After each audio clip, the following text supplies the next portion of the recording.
Hi friends, welcome to Om Shri Balaji real estate. ఈ land అమ్మకానికి వచ్చిందండి. ఈ ల్యాండ్ తార్ రోడ్ నుంచి ఈ ల్యాండ్లో ఎక్కి గ్రావెల్ రోడ్డు ఉంటుంది. గ్రావెల్ రోడ్డు వచ్చేసరికి 4 కిలోమీటర్ల దగ్గరలో ఉంటుందండి పొలము. ఈ పొలము 50 ఎకరాలు పక్క రిజిస్ట్రేషన్ ల్యాండ్ అండి. టైటిల్ చాలా క్లియర్గా ఉంది. బోర్లు వేసుకుంటే బోర్లు కూడా పడతాయండి. ఫుల్ వాటర్ సోర్స్ ఉండే ఏరియా అండి ఇది. ఈ సాయిల్ వచ్చేసరికి black and red mixing soil అండి. మీకు నచ్చినట్లయితే మా నెంబర్కి కాల్ చేయండి. కరెంటు కూడా అవైలబుల్గా ఉందండి. ఇక్కడ చుట్టుపక్కల పొలాలు కూడా బోర్లు వేసి ఉన్నాయి. మనం కూడా బోర్లు వేసుకుంటే వాటర్ పడతాయండి. ల్యాండ్ రేటుకు వచ్చేసరికి రైతు 7.5 లక్షలు చెప్తున్నారు. రైతు దగ్గర కూర్చునే తగ్గింపు ధర ఉంటుందండి. మీకు నచ్చినట్లయితే మా నెంబర్కి కాల్ చేయండి, లైక్ చేయండి, షేర్ చేయండి. Thank you friends.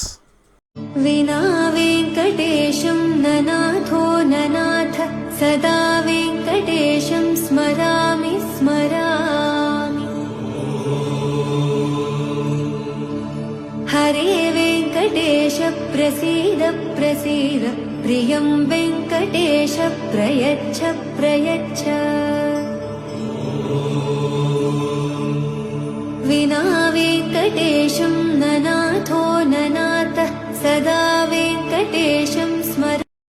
వినా వెంకటేశం ననాథో ననాథ సదా వెంకటేశం స్మరామి స్మరామి.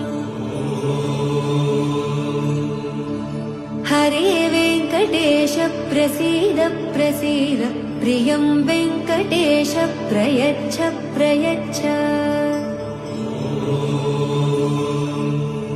వినా వెంకటేశం ననాథో ననాథ సదా వెంకటేశం స్మర. వినా వెంకటేశం ననాథో ననాథ సదా వెంకటేశం స్మరామి స్మరామి. హరే వెంకటేశ ప్రసీద ప్రసీద ప్రియం వెంకటేశ ప్రయచ్చ ప్రయచ్చ. వినా వెంకటేశం ననాథో ననాథ సదా వెంకటేశం స్మర. వినా వెంకటేశం ననాథో ననాథ సదా వెంకటేశం స్మరామి స్మరామి. హరే వెంకటేశ ప్రసీద ప్రసీద ప్రియం వెంకటేశ ప్రయచ్చ ప్రయచ్చ. వినా వెంకటేశం ననాథో ననాథ సదా వెంకటేశం స్మర. వినా వెంకటేశం ననాథో ననాథ సదా వెంకటేశం స్మరామి స్మరామి. హరే వెంకటేశ ప్రసీద ప్రసీద ప్రియం వెంకటేశ ప్రయచ్చ ప్రయచ్చ.